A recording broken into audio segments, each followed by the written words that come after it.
Autre groupe. Allons, frère. Autre groupe. Allons au verset 35. 35. Verset 35, toujours dans Luc 23. Le peuple se tenait là et regardait. Les magistrats se moquaient de Jésus. C'est un autre groupe. Les qui? Les magistrats. Qu'est-ce qu'ils faisaient? Ils se moquaient. Je vous ai dit, le monde entier est réuni à la croix. Chaque élément de la société est réuni à la croix, mais personne ne l'a reconnu. Si vous étiez là-bas aussi, vous aurez fait la même chose textuellement. Et d'ailleurs, la preuve aujourd'hui, sûrement vous regardez bien. Ah oui, oui. La croix, ce n'est pas une affaire religieuse. Écoutez, la croix n'est pas chrétienne. Hey, j'espère que vous croyez ça, non? La croix, elle est chrétienne? Mais le problème, c'est que vous ne regardez pas la Bible, c'est pourquoi vous êtes... La croix n'est pas chrétienne. La croix, c'était le moyen, comme la chaise électrique en Amérique aujourd'hui. La croix était le moyen de supplice de César pour les bandits, les voyous et les rebelles. La croix n'est pas... Le morceau de bois que vous voyez là, ce n'est pas une bonne chose. C'était là où on... C'est comme si aujourd'hui, et Jésus devait être là aujourd'hui, il serait électrocuté.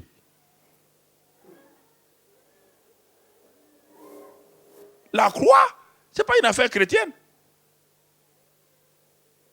C'est le moyen d'exécution de César.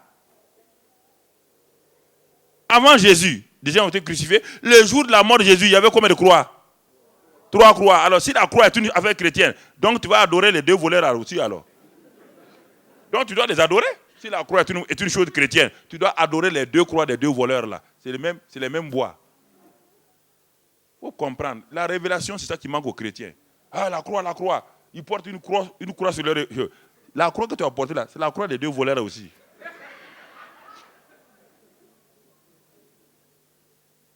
La croix n'est pas un signe chrétien. Quand on parle de la croix, on ne parle pas de morceau de bois. C'est ça, on ne parle pas de morceau de bois, frère. Ça n'a rien à voir avec le morceau de bois. Avant Jésus, des milliers de personnes ont été crucifiées. Après Jésus, des milliers de personnes ont été crucifiées. On parle de l'événement par rapport à Jésus, le Fils de Dieu. Qu'est-ce qui s'est passé? Quand le ciel regardait la croix, le ciel avait sa compréhension. Quand les hommes regardent la croix, ils ont leur compréhension. C'est pourquoi ils ne s'entendaient pas avec Dieu. C'est pourquoi Dieu dit, qui a cru et qui a reconnu? Qui a cru et qui a reconnu? Autre groupe, après les magistrats, verset 36, les soldats aussi se moquaient de lui. Ouais, tous les groupes de la société sont ici représentés. Il n'y a pas un seul groupe qui a accepté Jésus. Il n'y a aucun groupe. Aucun.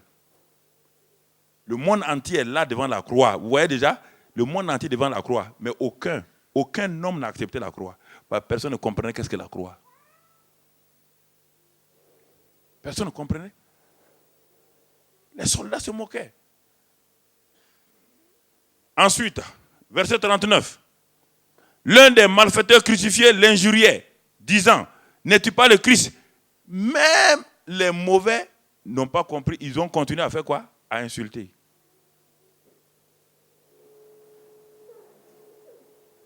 On va sauter, on va aller ailleurs. On va voir quelqu'un de... Si ils ont compris, on va aller dans un autre groupe. On retourne dans Jean 19 maintenant. Jean 19. Frère, écoutons très bien ce que Dieu nous enseigne, ce que Dieu nous dit ce soir. Puisque vous m'avez dit de prêcher, connaître Christ et la puissance de sa résurrection. On ne peut pas connaître la puissance de la résurrection si on n'a pas cru d'abord. Si on n'a pas cru, on parle de résurrection pour quelqu'un qui est mort. Si tu n'as pas compris la mort, comment tu vas comprendre la résurrection? Quelqu'un qui n'est pas mort ne peut pas ressusciter. Beaucoup de chrétiens ne sont jamais morts. Ils ne connaissent que Christ qui est mort pour eux. Ils ne sont jamais morts. C'est pourquoi quand Christ est ressuscité, il ne peut pas participer à sa résurrection. Ils ne connaissent pas la résurrection. Ils ne connaissent pas. Connaître la puissance de la résurrection, c'est suivre tout le processus. Et ça commence par ici. Regardons Jean 19 maintenant. Et au verset 25, s'il vous plaît. Verset 25. 19, 25. Il s'agit maintenant, près de la croix, de Jésus se tenaient sa mère et la sœur de sa mère, Marie, femme de Clopas et Marie de Magdala. Jésus, voyant sa mère et auprès d'elle le disciple qu'il aimait, dit à sa mère, femme, voilà ton fils. Est-ce que Marie a compris la croix? Est-ce qu'elle a compris la croix? Personne n'a compris la croix, mon ami. Marie était là pour soutenir simplement son fils. Pour elle, c'est une injustice. Son fils qui a fait du bien, on le crucifie. C'est une maman éplorée. Une maman qui, voilà, mon pauvre petit. Oh, il a fait du bien. Mon enfant n'a fait que du bien aux gens. Elle n'a pas compris même que la mort de Jésus concernait sa propre vie. Elle n'a pas compris, Marie. Même les gens les plus avancés n'avaient pas... Personne n'a compris. Personne n'a cru à cela. Dieu cherche celui qui croit et celui qui va reconnaître. Celui qui croit et celui qui va reconnaître. Alors, vous avez regardé tous ces gens-là, tous ces hommes à qui Jésus avait fait du bien. Ils étaient tous là. Mais personne, en regardant la croix, personne n'a compris qu'est-ce que la croix. Une lueur d'espoir va venir de quelque part. En retournant dans Luc 23, une lueur d'espoir va venir quelque part. Et nous allons lever les petits voiles avant maintenant d'entrer dans la deuxième partie. Ce soir, je ne vais pas vous retenir longtemps. Luc 23, on retourne dans Luc 23, verset 40. Luc 23, 40. Puisqu'on a dit l'un des malfaiteurs crucifiés l'injuriait, verset 40, mais l'autre le reprenait et disait, ne crains-tu pas Dieu, toi qui subis la même condamnation? Pour nous, c'est justice, car nous recevons ce qu'ont mérité nos crimes, mais celui-ci n'a rien fait de mal. Et il dit à Jésus, souviens-toi de moi quand tu viendras dans ton règne. Jésus lui répondit, je te le dis en vérité, aujourd'hui tu seras avec moi dans le paradis. Bon, on ne va pas entrer dans la doctrine, parce que Jésus n'est pas allé au paradis ce jour-là, mon ami. On ne va pas entrer dans la doctrine.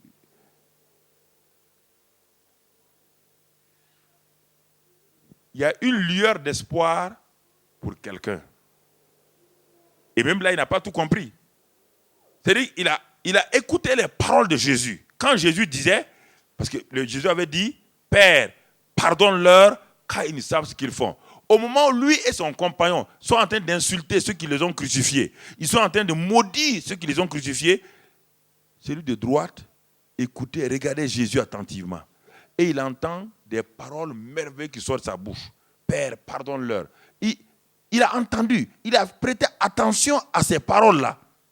Il a regardé, il a dit à son compagnon, il faut arrêter de maudire cet homme-là. Au début, ils avaient tous les deux maudit. Mais l'autre a entendu. Et il dit, arrêtons de le maudire. Il dit, pour nous, c'est justice. La mort de la croix, là, c'est normal. Parce que ce sont les pécheurs qui meurent à la croix.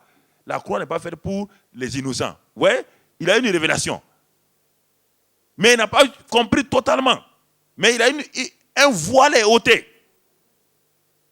Et il se tourne vers Jésus maintenant. Il dit, souviens-toi de moi quand tu viendras dans ton règne.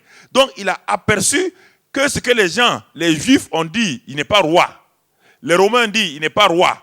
Les Grecs ont dit qu'il n'est pas roi. Lui, en regardant cet écriteau, il reconnaît que Jésus était un roi.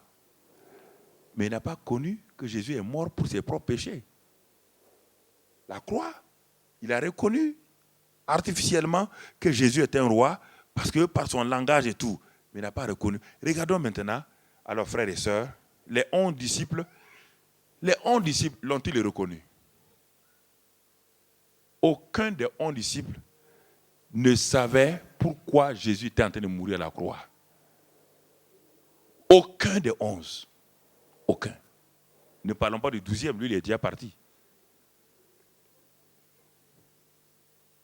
Quand Jésus, l'homme le plus violent, qui est Pierre, quand Jésus lui a dit qu'il va mourir, il a dit, cela ne t'arrivera pas. C'est-à-dire, personne n'a cru, parce que la croix, c'est la mort des bandits, c'est la mort des grands criminels. Quand Jésus a dit qu'il va mourir là, Pierre a dit pas question. Cela ne t'arrivera pas. Aucun des 11 disciples de Jésus ne croyait. Pour eux, la crucifixion de Jésus était la défaite. C'est pourquoi ils ont tous fui, ils l'ont abandonné. Ils mettaient leur espoir dans cet homme qui devait remettre en place la royauté d'Israël. Sur qui? Sur César. Même le jour de son enlèvement, ils ont posé la même question, ils n'ont pas compris. Ils ont vu Jésus mourir. Ils ont vu même ressusciter. Il a passé 40 jours avec eux, leur expliquant tout. Et quand Jésus dit, vous recevrez le Saint-Esprit, ils ont dit, ah bon, c'est en ce moment-là que tu vas restaurer le royaume là. Ils n'ont rien compris, rien. Ils n'ont rien compris de la croix. Frère, vous me dites, lisez votre Bible. Ne prenez pas les livres des gens pour les lire. Hein. N'allez pas dire que tel grand théologien a dit. Il n'y a pas un plus grand théologien que celui qui a fait écrire le livre là. Vous entendez? Ce qu'il dit, ça se tient clairement. Il n'y a rien de contradictoire là-dedans. Lisez là-dedans. Vous avez deux yeux, comme les Béréens. Quand Paul prêchait que Jésus est le Christ, les Béréens ont dit, attends Paul, donne-nous la preuve scripturaire. Nous ne voulons pas de théoriciens. Nous savons que tu es un docteur. Nous, on ne s'intéresse pas à ton doctorat en théologie. On s'intéresse à la preuve scripturaire. Comment tu peux dire que c'est Jésus qui a été vomi par les gens, qui a été rejeté par le Sanhédrin, qui a été rejeté par Rome, qui a été rejeté par les Grecs, qui a été rejeté par tout le monde? Comment peux-tu dire que cet homme qui a été crucifié comme un vulgaire bandit, comment peux-tu dire que c'est lui le Messie d'Israël? Parce que tu es un docteur en théologie, nous ne croyons pas en ça, toi. Il dit, prouve-nous. Paul s'est assis avec l'Ancien Testament seulement. Il n'y avait pas le Nouveau Testament. Il s'est assis avec l'Ancien Testament. Il a fait toutes les prophéties sur Jésus. Toutes les paroles qui étaient dites sur Jésus. Comment il naîtra, Ésaïe 7, il naîtra d'une vierge. Il a démonté tout cela. Il n'est pas dans Ésaïe 9. Le gouvernement reposera sur son épaule. Ésaïe 11, l'esprit de sagesse, de révélation. Ésaïe 53. Toutes les paroles qu'il a dites, le psaume 22, mon Dieu, pourquoi tu m'as abandonné? Comment son vêtement a été jeté, tiré au sort. Il a pris toutes les preuves scripturaires et il a dit, c'est tout ce qui s'est passé à Jésus. Les Béréens ont dit, nous on te lève les chapeaux, ça on est convaincu que Jésus est réellement le Messie. La preuve scripturaire. La preuve scripturaire est l'élément fondamental. La preuve scripturaire. Alors les gens, regardez le livre des Actes. Si vous regardez le livre des Actes, même là encore, si vous regardez le livre des Actes, on ne parle pas de la croix. On parle de la puissance du Saint-Esprit, on chasse les démons, on guérit les malades, on s'en va évangéliser et tout. On ne parle pas de la croix. Et un jour, un homme a apparu. Il s'appelle Saul de Tarse. C'est ça qu'on va voir. Qui n'a jamais connu Christ physiquement. C'est un homme qui ne va pas marcher selon les 5 sens. C'est le type de qu'on appelle la nouvelle création. C'est l'exemple modèle du chrétien qui n'a pas eu besoin de voir la croix physiquement, qui n'a pas eu besoin de savoir, qui n'a pas besoin de voir des films pour savoir si Jésus est crucifié ou pas. C'est ça qu'on appelle la révélation. C'est ça Paul. Il était dans la doctrine, il était dans il a été enseigné au pied des grands docteurs de la loi. Il avait donc la connaissance intellectuelle. Et cette connaissance intellectuelle, au contraire, l'a amené à persécuter les chrétiens. Et voilà ce Saul de Tarse maintenant, qui est devenu Paul, qui brusquement va nous révéler. C'est lui qui nous révèle la réalité de la croix. C'est lui qui nous amène à la réalité de la croix. Ce n'est pas Pierre. Non, mon ami. Ce n'est pas Jean. Non, c'est Paul qui, maintenant, va nous amener. Allons dans 1 Corinthiens 1. On va aller dans 1 Corinthiens 1. Ce que Dieu cherche, qui a cru, qui a reconnu, c'est Paul qui va nous donner. Nous allons voir maintenant la réalité de la croix. Qu'est-ce que la croix? Quels sont les événements qui sont passés pour toi et moi à la croix du Calvaire? 1 Corinthiens 1, verset 18.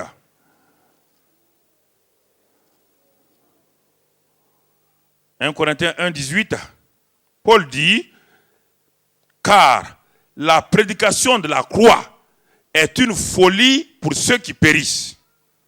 Mais pour nous qui sommes sauvés, elle est une puissance de Dieu.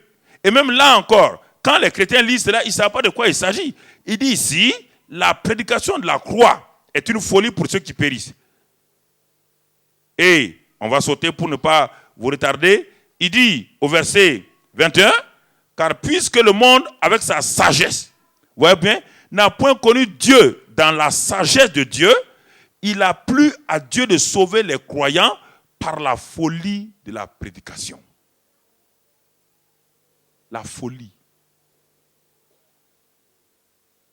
Tous ces hommes, c'est hébreux, c'est grec, c'est romain, c'est magistrat, c'est soldat. Personne n'a cru.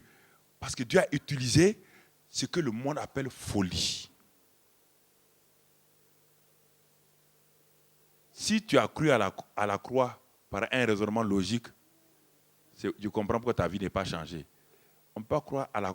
Personne ne peut croire qu'un homme de 33 ans qui a été pris en flagrant délit de dire qu'il va détruire le temple, qui a été crucifié, est le sauveur du monde entier.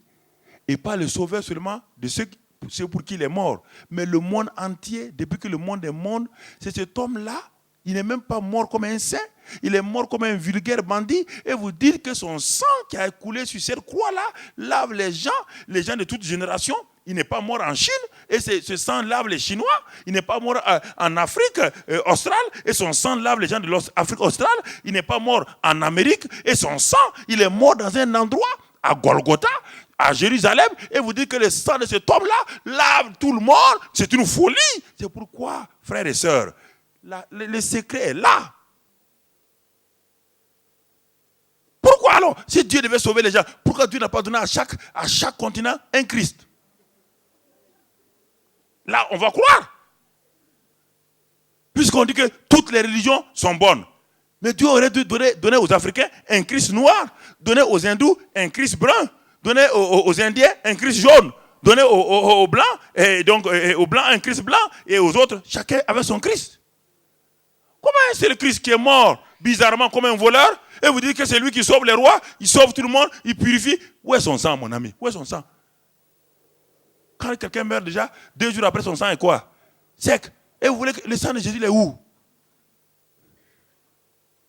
C'est ça. Quand tu as entendu l'évangile, qu'est-ce que tu as entendu? C'est ça le problème. Tu as entendu quoi? Que Jésus sauve. Ça veut dire quoi? Quel est ce langage barbare là? Jésus sauve, ça veut dire quoi? Qu'est-ce que tu as eu comme révélation? La question est là. Ton christianisme est passé par quoi? Est-ce que ton christianisme a commencé par la croix? Ou ça a commencé par le baptême du Saint-Esprit?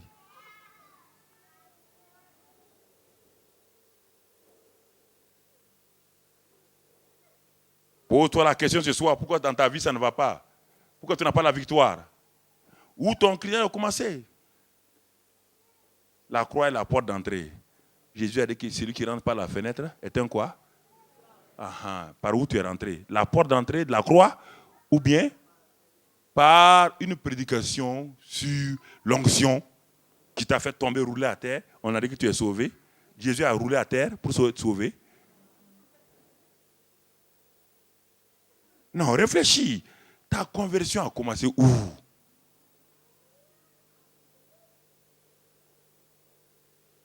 Ta conversion a commencé où? Tu peux être pasteur, mais tu as sauvé. Si tu as sauté cette étape-là, c'est pourquoi ça ne va pas dans ta vie. Tu peux te faire appeler prophète des nations, apôtre de tous les continents. Ça ne fait pas peur au diable. Le diable sait, parce que je vais te montrer, le diable était là, il a assisté à ce qui s'est passé à la croix. Le diable a compris la croix plus que tout le monde. Le diable a compris ce qui s'est passé à la croix. Combien de chrétiens ont compris cela? Rare. Bien-aimés frères et sœurs. Donc il dit dans ce passage-là, c'est une folie. Et c'est pourquoi il dit au verset 22, les Juifs demandent des miracles et les Grecs cherchent la sagesse. Et nous prêchons Christ crucifié. Nous prêchons Christ crucifié, scandale pour les Juifs et folie pour les païens. Mais puissance de Dieu et sagesse de Dieu pour ceux qui sont appelés tant Juifs que Grecs. Car la folie de Dieu est plus sage que les hommes et la faiblesse de Dieu est plus forte que les hommes. Alors, à partir de ce texte-là, nous allons aller maintenant pour voir, bien-aimés frères et sœurs, ce que Paul a découvert, pourquoi Paul devrait découvrir. 2 Corinthiens 5, voyons une des déclarations de Paul, 2 Corinthiens 5, verset 16, pour que nous comprenions que Paul, quelle est la dimension dans laquelle Paul opérait. Paul opérait dans une dimension spéciale. 2 Corinthiens 5, verset 16. Paul dit, ainsi, dès maintenant, nous ne connaissons personne selon la chair. Nous ne connaissons personne selon la chair. Il n'a pas dit que nous ne reconnaissons pas la chair des gens. C'est différent. Hein? Quand tu lis la Bible, il faut bien comprendre ce que la Bible dit. Il n'a pas dit qu'il ne reconnaît pas la chair de Pierre. Il dit non, nous ne connaissons plus les gens selon les 5 sens. Selon les sens. Ça veut dire que, regardez la suite, si vous ne croyez pas, lisez la suite du verset. Si nous ne connaissons plus selon la chair, il dit, si nous avons connu Christ selon la chair, maintenant nous le connaissons plus de cette manière. Si nous avons connu Christ selon la chair, si ce sont nos 5 sens, si ce sont nos études qui ont permis de connaître Christ, d'avoir une connaissance rationnelle, intellectuelle de Christ, Paul dit non, ça c'est fini. Frère, on ne connaît plus Christ de cette manière-là. Si tu as connu Christ comme cela, il dit maintenant. Si tu l'as connu, ça c'est avant. C'est pourquoi il ajoute le fameux verset 17. Si quelqu'un est en Christ, il a une quoi? Alors, vous vous arrêtez. Arrêtez-vous là. Est-ce que Dieu ment? Bon, ce n'est pas mon message de ce soir, mais je vais m'arrêter 5 minutes pour vous montrer. Si quelqu'un est en Christ, il a une nouvelle. Les choses anciennes sont. Et toutes choses sont devenues. Et il dit, le verset qui suit, qu'est-ce qu'il dit? Lis le commencement du verset. Car cela vient de qui? Hein? Cela vient de qui? Ah, bon, je te pose la question. Tu dis que tu as reçu Christ. Les anciennes choses te dominent. Il n'y a rien de nouveau dans ta vie. Mais si quelqu'un est en Christ, il est. Pas il sera, il est. Une nouvelle création. Je te pose la question, réfléchis. Ton ancienne vie là, ça est toujours là, mon ami. Quelque chose ne va pas.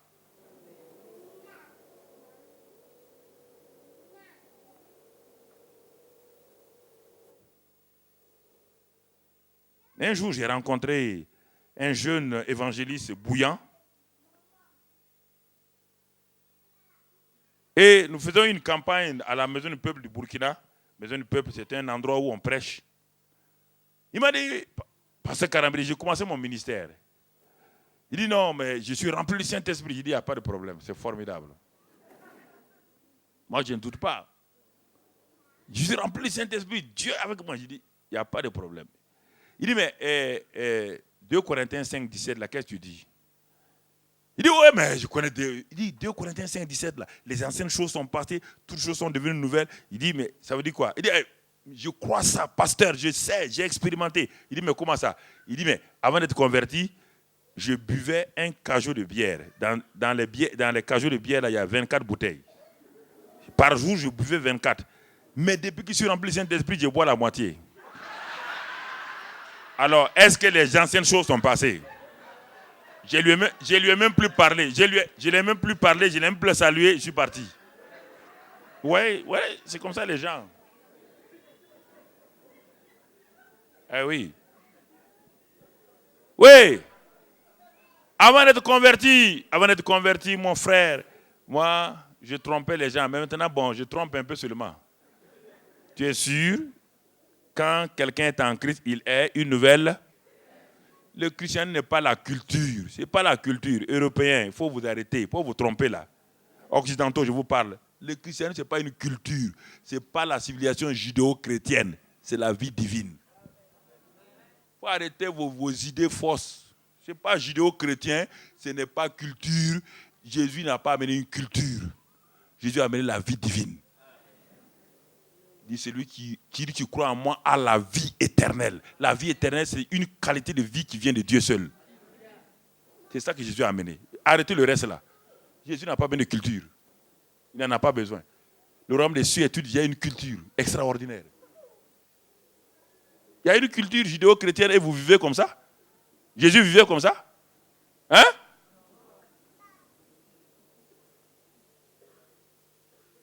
Jésus vivait comme ça? Arrêtez de vous tromper. Prenez la Bible, hein, prenez la Bible comme... Je vous parle clairement. Je prêche ça même devant n'importe quel président de presse comme ça. Je ne change pas mon message. Hein.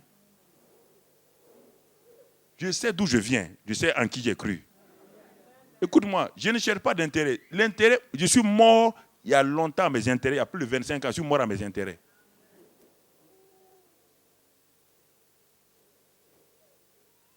Écoute ce que Dieu te dit. Écoute ce que Dieu te dit. Mais comment quelqu'un peut être chrétien et tomber dans la dépression? Je ne peux pas comprendre ça. Jusqu'à ce jour-là, j'ai lancé un défi dans le monde entier. Quelqu'un qui est devenu chrétien et qui tombe dans la dépression. Comment ça peut se faire? Ça, c'est un miracle négatif. C'est un miracle. Un chrétien dépressif, c'est un miracle. Mais un miracle négatif. Mais écoutez-moi, le prince de paix est où? Pourquoi vous parlez doucement? Vous ne croyez pas? Le prince de paix. Il dit le prince de paix est où? Il est à moi. Il est à moi. Il est à moi. Croyez pas. Vous ne croyez pas ça. C'est le problème. Qui a cru et qui a reconnu? Voilà les deux questions. Ces deux questions traversent tous les âges. Dans chaque génération, Dieu cherche des gens qui ont cru et qui ont reconnu. Et ceux qui ont cru, qui ont reconnu, regardez la première caractéristique. Colossiens, Paul nous le dit. Première caractéristique de ceux qui ont reconnu. Et tu vas commencer à voir maintenant, on va donner au moins 7. Et tu vas voir si parmi ces 7-là, ces 7 caractéristiques-là, ça correspond. Si quelqu'un est en Christ, il est une nouvelle création. Les choses anciennes toutes choses sont devenues. Allons-y doucement, mon ami. Colossiens 1, et au verset 19. Colossiens 1, verset 19. Regardons ce que la Bible dit.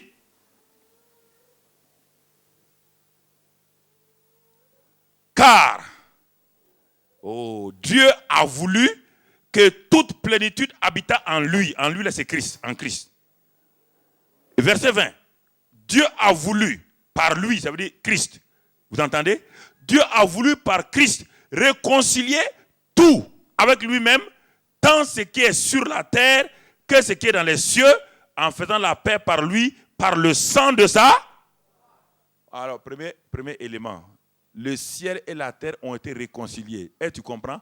Quand les gens regardaient la croix là, qu'est-ce qui se passait? Personne n'a vu cela. Paul dit, mais vous n'avez pas vu cela? Quand vous avez regardé la croix, Pierre dit, non, je n'ai pas vu ça. Je n'ai vu que Jésus est en train de gémir sur la croix. Paul dit, quand Jésus versait son sang, quelque chose d'extraordinaire se passait. Dieu, par le sang versé à la croix, réconciliait le ciel et la terre. Pourquoi? Le ciel et la terre ont divorcé par la trahison d'Adam.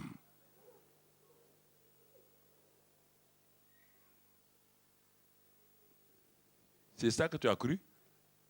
Regarde, ce qui est impossible. Les cieux et la terre ont été séparés par la trahison d'Adam. Et Dieu te dit, alors si tu crois à ça, si Dieu, par le sang de la croix, le sang qui a coulé sur la croix de Jésus là, si Dieu a pris ce sang et est arrivé à réconcilier les cieux et la terre, et dans ta vie, qu'est-ce que le sang doit faire?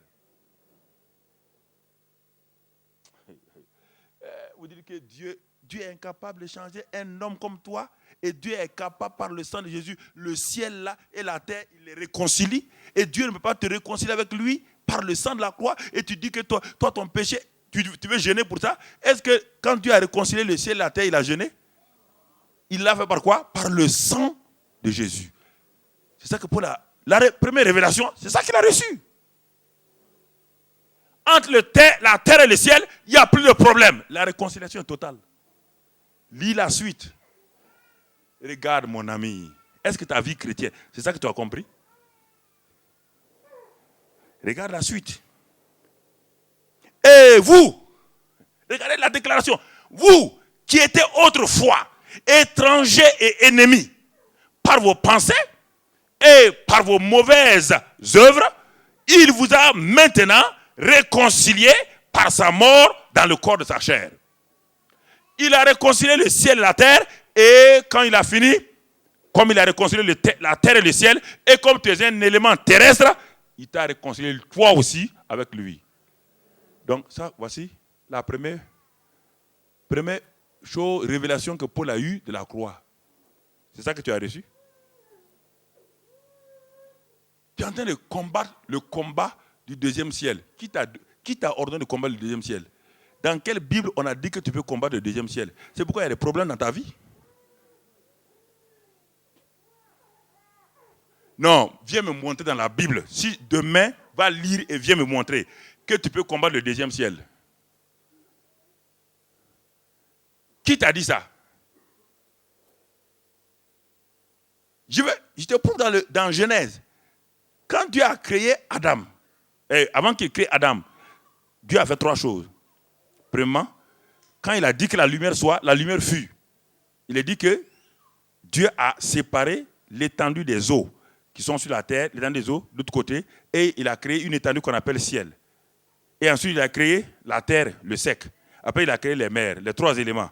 Et quand il a créé Adam et Ève maintenant, il leur a dit, vous allez dominer sur les éléments de la terre, sur les oiseaux du ciel et la mer. Mais quel ciel il parle? Il parle de notre environnement qui est là. C'est pourquoi l'homme peut aller à la lune, l'homme peut aller au soleil, mais le second ciel, il n'a pas dit à l'homme d'aller là-bas. Le second ciel, ce n'est pas pour l'homme. Ce n'est pas pour l'homme. Quand Daniel a prié et que Dieu a envoyé l'archange Gabriel, il a été arrêté où? Second ciel. Qui a bloqué Gabriel? Satan a bloqué Gabriel au second ciel. Car Satan s'appelait Lucifer, s'il vous plaît. Il connaît Dieu, il connaît Gabriel, il connaît Michel, car il s'appelait Lucifer. Ne jouez pas avec lui. Ne prenez pas la légère si vous ne croyez pas le message. Satan n'a rien perdu. Il n'a fait que il a perverti. C'est Lucifer qui est devenu Satan. Dieu n'a pas créé Satan. Dieu a créé Lucifer. Lucifer a créé Satan.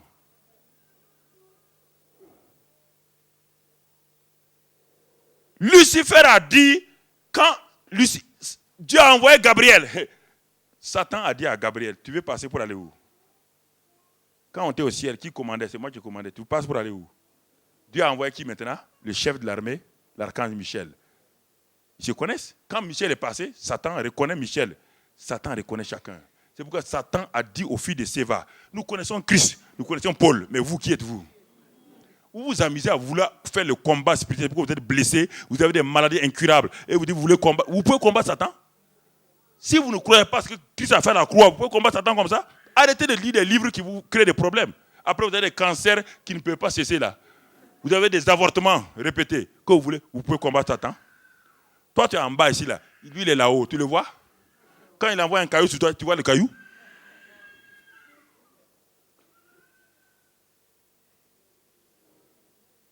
C'est ça le problème. Vous ne croyez pas ce que Dieu a fait à la croix et vous voulez combattre Satan que vous ne voyez pas. Dieu a déjà fait quelque chose pour vous. Croyez à ça d'abord. Croyez à ce que Dieu a fait pour vous. Dieu vous a réconcilié avec lui. Ça ne vous satisfait pas. Ce que vous voulez seulement, c'est de voir tomber Satan. Hé, Satan terrassé. Satan, depuis que vous avez terrassé Satan là, vous l'avez écrasé là, il a été écrasé. Depuis que vous chantez là, il a été terrassé. Il a été écrasé. Arrêtez les chants comme ça là. Ne vous amusez pas avec quelqu'un que vous ne connaissez pas. Vous chantez des chants qui vous condamnent vous-même. La croix est là. La croix, premier élément, le ciel et la terre ont été séparés quand Adam a trahi Dieu. Oui ou non? Premier élément que Dieu a fait, dès que le sang a versé, il a réconcilié le ciel et la terre. Donc, en réconciliant le ciel et la terre, il a réconcilié les hommes qui sont sur la terre avec qui? Avec lui. Donc, premier élément, quand je regarde la croix, c'est ma réconciliation avec Dieu. Je suis réconcilié avec Dieu par le sang de la croix. Dieu me condamne, je suis réconcilié. Il n'y a plus de bagarre entre Dieu et moi. Alors, ça me donne l'assurance, oui ou non. Quand quelqu'un sait qu'il est réconcilié, est-ce qu'il est culpabilisé? Est-ce qu'il est complexé? Il marche avec assurance. Alors que beaucoup d'entre vous, vous êtes condamnés en vous-même. Vos péchés vous condamnent tous les jours. Vos péchés vous condamnent. Vos péchés vous condamnent. Premier élément, frère. Regardons le verset. C'est ça. Verset 22. On va même pas lire le verset 22. Lisez la suite vous-même. Vous êtes des grands étudiants. Moi, je vous donne simplement les éléments. Allez-y, préparez vous-même. C'est ça qui amène la vraie délivrance. Pendant des années, ce que je vous dis là, j'ai fait ces choses-là avant vous. C'est pourquoi je parle, je sais ce que j'ai fait. Mon frère, on a lié Satan fatigué. Je l'ai lié, je l'ai chassé, je l'ai terrassé, j'ai tout. Après, quand je sors, il me dit, viens ici. Il dit, mais on t'a terrassé à l'église. Il dit, mais tu m'as terrassé à l'église. Où tu m'as terrassé? Où?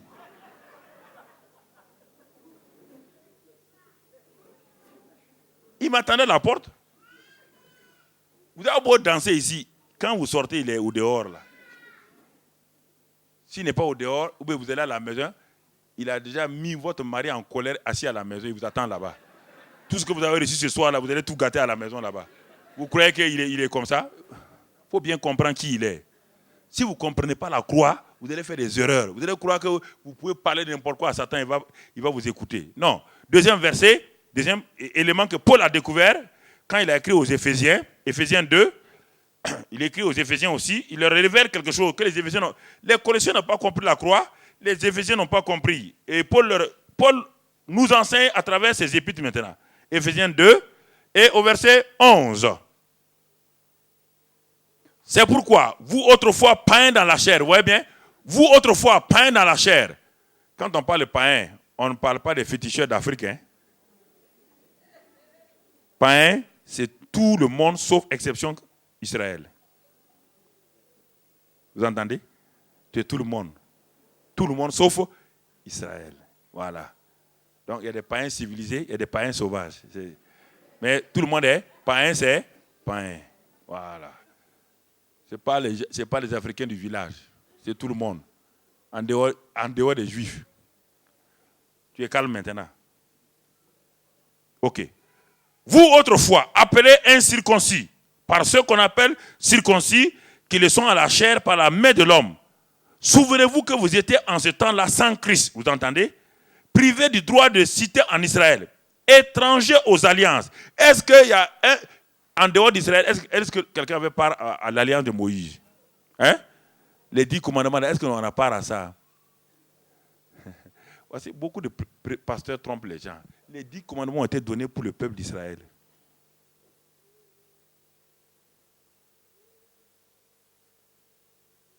Vous me regardez comme ça? Regardez-moi. Qu'est-ce qu'il dit ici? Vous étiez étranger au quoi? Et lisez avec moi. Vous voulez pas lire, vous voulez lire les livres. Vous voulez lire les livres, vous ne voulez pas lire le livre des livres. Dieu vous a donné son livre. Vous laissez le livre de Dieu et vous voulez lire les livres des gens. Il est dit que vous étiez étranger à quoi? Aux alliances de la promesse. Quelle alliance? Qu'est-ce que Dieu a fait avec Abraham? A fait chose. C'est par la croix de Jésus que nous sommes entrés maintenant, nous aussi, dans les alliances.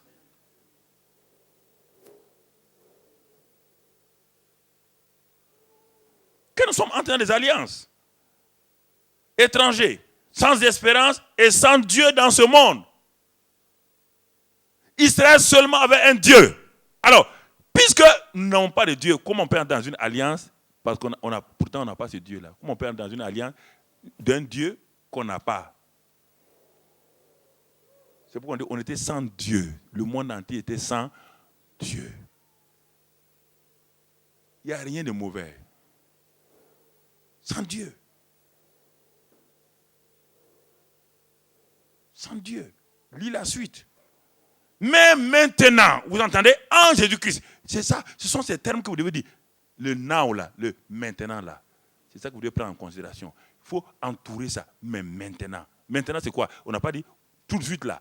Mais quand on parle de maintenant, on parle de quand Jésus est venu. Mais maintenant, en Jésus-Christ. Écoutez, en Jésus-Christ. Vous qui étiez jadis éloignés, vous avez été rapprochés par le sang de Christ. Vous voyez encore là? Vous voyez encore là? Mais si on ne nous prêche pas ça, comment tu peux savoir que tu es réconcilié, tu es rapproché? C'est le sang, ça c'est le travail. Quand le sang a coulé, c'est ça, le travail que le Père faisait, c'était ça. Jésus versait son sang et le Père lui travaillait pour rapprocher. Et tout ce qui était éloigné là, le Père a travaillé maintenant par le Saint-Esprit pour mettre en place un nouveau régime. C'était invisible aux yeux des gens. Les Pierre ne savaient pas. C'est Paul qui a eu la révélation. Paul a eu la révélation. Alors, mais si toi tu ne crois pas ça, tous les jours tu te condamnes. Ah Seigneur, Dieu pauvre de moi, pauvre pécheur. Dieu n'a pas de fils pécheur. Si tu es pécheur, tu n'es pas fille de Dieu. Hein? Tu n'es pas fille de Dieu. Non, non, non, non, non. Jamais. Vous croyez que c'est un langage humble, c'est un langage d'ignorant. Jésus est venu sauver les pécheurs. S'il t'a sauvé et tu restes pécheur, ça veut dire que tu n'as rien compris. Tu es en train d'insulter l'œuvre de Christ à la croix. Je dis, ah oui, pauvre pécheur de nous. Si tu es pauvre pécheur, ça te regarde. PPP. Pauvre petit pécheur, ça fait 3 P. PPP. Ah non, non. Il faut arrêter. C'est pourquoi, comment pouvez-vous confesser tous les jours, nous sommes les pauvres petits pécheurs, et vous entendez avec Dieu? Comment allez-vous vous entendre avec Dieu?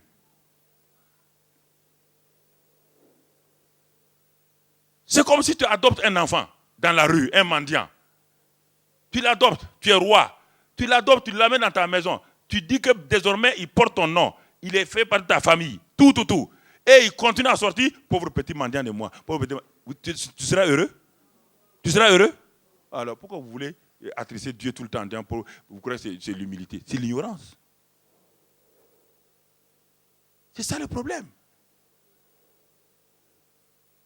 C'est ce qui fait que quand les tribulations arrivent chez les gens, ils perdent tout équilibre. Parce qu'ils croient que sûrement, et c'est pourquoi quand quelqu'un a un problème, on dit, ah, peut-être il a péché. Quand Jésus est mort, il a péché. Quand on frappait Paul, là, il a péché. Hein? Ah, les gens qui ne connaissent que ça. Quand un malin frappe un chrétien, ah, parce qu'il a péché. Qui vous a dit ça? Qui vous a dit? C'est ça le problème des gens. Ils ont des pensées tellement négatives qu'ils ne croient pas à un Dieu bon. Dieu n'est pas bon. Dieu est toujours en train de frapper les gens. Frapper les gens. Frapper les gens. Ça, c'est quel Dieu, ça? On dit qu'il a plu à Dieu de frapper qui? Ésaïe 53. La seule personne que Dieu a frappé, c'est qui? C'est son fils. Lui, dans Ésaïe 53, il lui a plu de faire quoi? De frapper son fils. Il frappe son fils et puis il te frappe encore.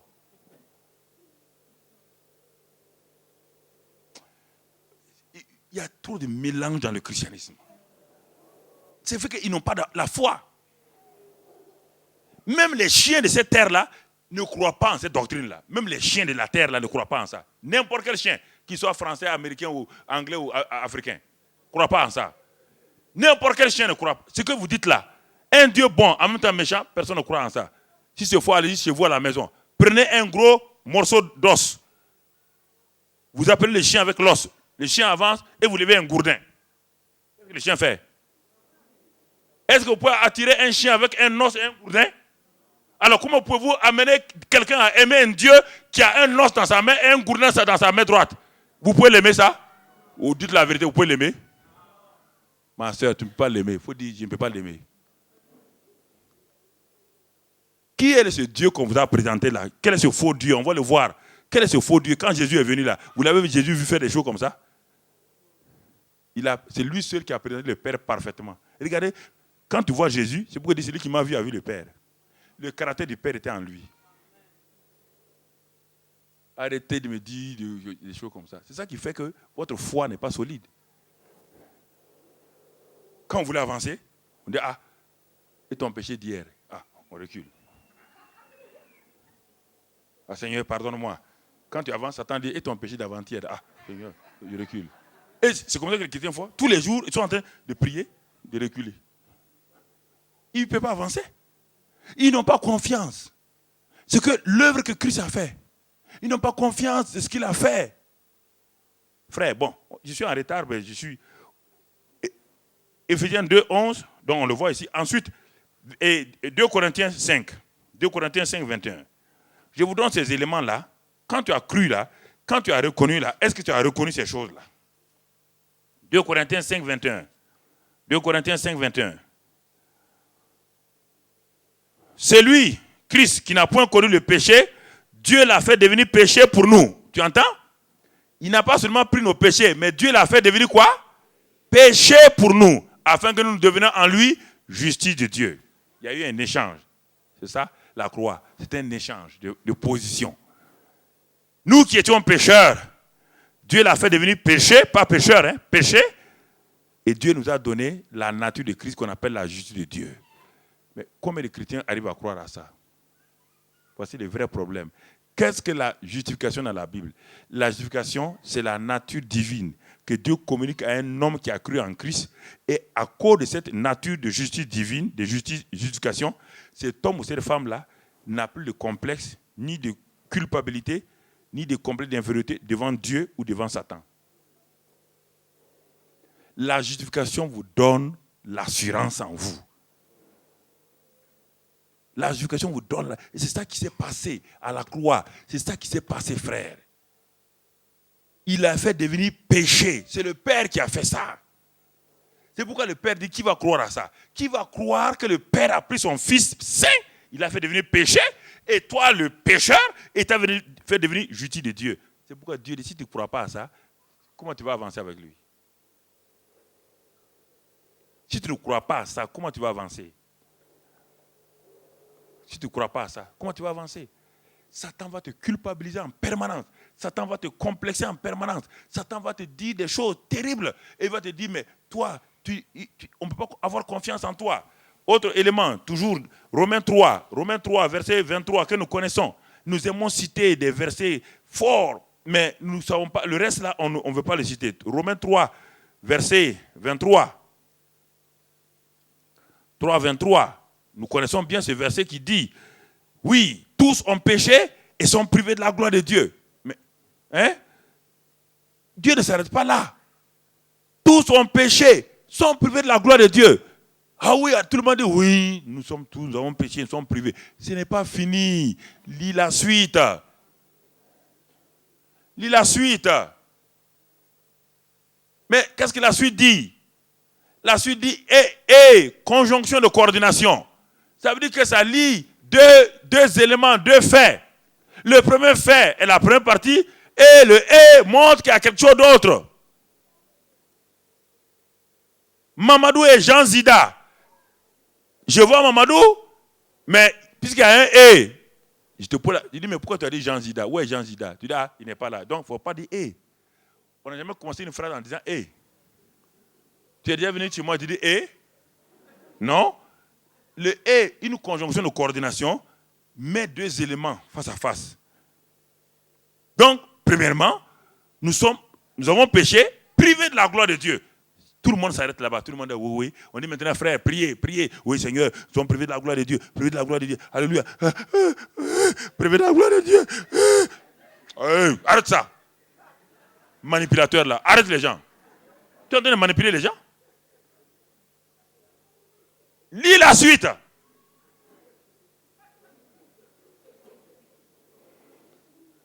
Pourquoi tu donnes du pain sec aux gens alors qu'il y a du beurre? Pourquoi tu donnes du pain sec aux gens alors qu'il y a du beurre? Le beurre est là et ils sont gratuitement justifiés. Si ils sont privés de la gloire de Dieu parce qu'ils ont péché, mais maintenant Dieu lui-même volontairement les a justifiés gratuitement. Gratuitement. Gratuitement. Mais beaucoup de gens n'aiment pas ça. Beaucoup de gens veulent souffrir pour Christ. Quand on était à Toulouse, on faisait de l'évangélisation, un groupe est dans une maison où il y a une femme très religieuse. Et elle avait un récipient d'eau chaude sur sa tête. Elle faisait le tour de sa table. Les jeunes de l'église ont demandé, maman, qu'est-ce que vous faites? Elle dit, non, je suis en train de souffrir, souffrir la rédemption de Christ comme ça. On dit, on doit souffrir pour que les gens croient à ça. Les gens croient à ça. C'est pourquoi parfois, tu te mets à genoux et tu as mal au dos. Tu as mal au dos, mais ça ne fait rien, Seigneur. Il faut que je souffre un peu pour toi. Au nom de Jésus. Au nom de Jésus. Seigneur. Alléluia. Mais lève-toi, ignorant. Lève-toi. Jésus n'a pas besoin de tes genoux. Lève-toi. Assois-toi. Et rends grâce à Dieu. Bénis le Seigneur. Parce que les gens sont religieux. Ils aiment la gloire. Comme ça, il va le dire un jour. Quand moi j'ai prié là, j'avais mal au dos, mais j'ai fait 3 heures. Mais à cause de mes maux d'eau là, Dieu m'a exaucé. Dieu ne t'exaucera pas. Il faut arrêter ça. Ça, c'est la religion. La religion, c'est l'opium du peuple. C'est ça qui a révolté Karl Marx. C'est l'opium, la drogue qu'on donne aux gens pour les enfermer et les exploiter. Christ n'est pas venu à la religion, il est venu à la vie. Gratuitement justifié. Gracieusement. On ne croit pas ça. On veut la religion. On veut la religion. Frère, Romains 8, verset 1 dit qu'il n'y a plus de condamnation pour ceux qui sont en... Parce que, pourquoi? Parce que la loi de l'esprit de vie les a affranchis de la loi du péché et de la mort. Ce que la loi de Moïse ne pouvait pas faire. On ne va pas le lire. Parce qu'on est en retard. Je vais aller rapidement. 1 Pierre... Romains 6, 6. Regardez la croix encore. Qu'est-ce que la croix a fait? Romains 6, 6. Romains 6, 6. À la croix de Calvaire, c'est tout ça. Le jour où Christ est mort, là, voilà ce qui s'est passé. Romains 6, 6 dit, ce jour-là, sachant que notre vieil homme a été crucifié avec lui. Notre vieil homme, on ne parle pas du corps physique. On parle de notre nature pécheresse. Notre nature pécheresse a été crucifiée avec lui, afin que le corps du péché fût détruit et que nous ne soyons plus esclaves du péché, car celui qui est mort est libre du péché. Le jour où Christ est mort à la croix de Calvaire, il n'est pas mort seulement pour nos péchés, nous sommes aussi morts avec lui. Comme les chrétiens savent cela, ils ne croient pas à ça. Et celui qui est mort est libre de quoi? Celui qui est mort est libre du péché. Celui qui est mort est libre du péché. Frère, il est libre du péché. Celui qui est mort ne fait plus un effort. Garçon, vous m'entendez? Il ne fait plus un effort. Quand les jeunes gens ou les hommes voient une femme, avant ils voyaient une femme qui est mal assise, quand ils passent, le deuxième regard est dangereux. Ils vont passer, quand ils vont arriver à 10 mètres, ils vont tourner la tête, ils regardent. Qu'est-ce que tu regardes derrière? Non, écoutez, quand vous expérimentez la croix, vous ne faites plus les efforts. Vous ne serrez plus les dents. Je ne pécherai pas, Seigneur. J'ai décidé, je ne pécherai pas. Le 3 janvier, tu as déjà péché. Non, c'est pas les dents. On ne serre pas les dents. Il y a le nouvel homme en vous. Le nouvel homme. Jeunes gens, viens vite. Viens là. Toi. Viens. Oui. Toi aussi, viens là. Rapidement, jeunes gens. Vous êtes des soldats, courez. Viens. Comme tu me regardes d'un air comme ça, on dirait que tu ne crois pas. Viens. Montez ici. Écoutez. Voici le pécheur. Écoutez, voilà son corps. Lève ta main, le corps du pécheur. Voilà son homme, son vieil homme. Lève la main. Voilà son âme. Bah, il n'est pas né de nouveau encore. Il n'est pas né de nouveau? Oui ou non? Mais, baisse la main. C'est ce vieil homme-là qui le conduit. Si ce vieil homme-là a été dominé par le péché d'alcoolisme, il va conduire l'homme là n'importe où. Il ne peut pas. S'il dit il s'en va là, le corps le suit. Vous voyez bien? Il entraîne les deux. Partout où il va, il entraîne. C'est ça. Tous ont péché, sont privés de la gloire de Dieu. C'est pourquoi cet homme-là, il a beau jeûner et prier, rien ne change dans sa vie. Vous entendez? Ce vieil homme-là, le jeûne ne le change pas. Comprenez-moi, vous ne comprenez pas. Non, le jeûne ne change pas ce vieil homme-là. Dieu a pris une résolution très, très puissante pour changer cela. Il a beau prendre toutes les décisions. Chaque 1er janvier, tous les alcooliques disent à leur femme, je ne boirai pas. Mais avant le 2 janvier, ils ont déjà bu. Non, le vieil homme, on ne peut pas résoudre le vieil homme. Un jour, un jeune prédicateur prêchait dans une église et sur le vieil homme. Il prêchait. Comme c'était un jeune sans expérience, il y avait un ancien qui était assis dans la salle. Il a dit, ce vieil homme-là, oh mais vraiment, oh, dit non, si ça ne va pas, il dit maintenant, noyez-le, noyez-le. Le vieil homme qui était assis dit, il a dit à son voisin, moi mon vieil homme sait nager. Quand j'ai essayé de le noyer, il sait nager. Il dit, c'est un jeune prédicateur, il n'a pas l'expérience encore. On ne peut pas noyer le jeune homme, le vieil homme. On ne peut pas noyer votre vieil homme, frère. Dieu a pris une résolution. Il a dit, ce vieil homme, la nature là, il l'a crucifié. Et Johannes, viens là. Johannes, viens ici. Oui, viens là. Johannes, viens là. Quand il l'a crucifié, qu'est-ce qu'il a fait? Il a amené le nouvel homme. Voilà. C'est ça le nouvel homme maintenant. Vous voyez là? Le nouvel homme est là. Vous voyez là? Si quelqu'un est en Christ, il est. Les choses anciennes sont. Toutes choses sont devenues. Alors, si cet homme-là, est-ce qu'il connaît de l'alcool? Qui connaissait de l'alcool? Bon, c'est l'ancien homme. Maintenant, si l'alcool vient, si le démon de l'alcool vient, le démon de l'alcool que vous voulez chasser là, s'il vient, il dit, boire un petit coup, c'est agréable. Est-ce qu'il le connaît? Est-ce qu'il va lui obéir? Il ne connaît pas ce langage. Le nouvel homme ne connaît pas ça. Il dit, Johannes, viens, on va aller boire. Il dit, boire c'est quoi? Pas les choses anciennes sont, toutes choses sont devenues. Voici ce qui s'est passé à la croix. Est-ce que lui, il a besoin de jeûner pour ne pas boire? Est-ce qu'il a besoin de jeûner? Est-ce qu'il a besoin de délivrer? Il y a une nouvelle création. On va s'arrêter là. Au nom de... On va prier. Prions. Prions, frère.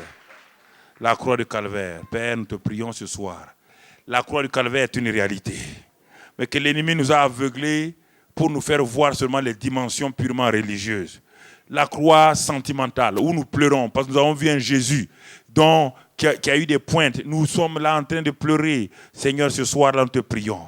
Donne-nous la révélation à ceux qui sont là, de savoir qu'ils sont réconciliés, de savoir qu'ils sont justifiés, de savoir qu'ils ont la paix avec Dieu, de savoir que le vieil homme a été crucifié. C'est ça la puissance de la croix. Donne-leur d'entrer dans la puissance de la croix ce soir et que cette puissance de la croix se manifeste dans leur vie. Seigneur, élève ta voix, mon ami, et prie toi-même. Élève ta voix pour dire, Seigneur, aide-moi, je veux entrer dans l'expérience de la puissance de la croix. Je veux expérimenter la puissance de la croix. Je veux l'expérimenter et que le Saint-Esprit t'aide ce soir-là et que tu expérimentes la puissance de la croix. Merci, Père. Merci pour ton amour et ta grâce pour ces hommes et ces femmes. Père, je te prie ce soir au nom de Christ Jésus. Mettez votre main sur votre poitrine, dites avec moi, Seigneur Jésus, j'ai réalisé ce soir qu'il y a une vraie puissance dans ta crucifixion qui me délivre du pouvoir du péché, qui me délivre de l'esclavage de Satan et qui change mon vieil homme, qui me donne d'être un homme nouveau réel, qui me donne de marcher dans la victoire, réconcilié avec Dieu, justifié, étant dans la paix avec Dieu. Seigneur, que ton Saint-Esprit, l'esprit de révélation, l'esprit de grâce, l'esprit d'amour, me donne de comprendre cela et d'expérimenter cela personnellement. Je suis fatigué par mes luttes, par mes efforts qui me frustrent, alors que toi tu as tout accompli. Je vais entrer dans l'accomplissement de ton œuvre. Parce que tu l'as fait pour moi. Je te remercie pour cela. Amen. Amen. Acclamons le Seigneur. Bon, on ne va pas prier pour les malades ce soir. On va prier demain pour les malades. Demain, on aura le temps de prier pour les malades. Parce que je suis en retard un peu. Donc, que Dieu vous bénisse.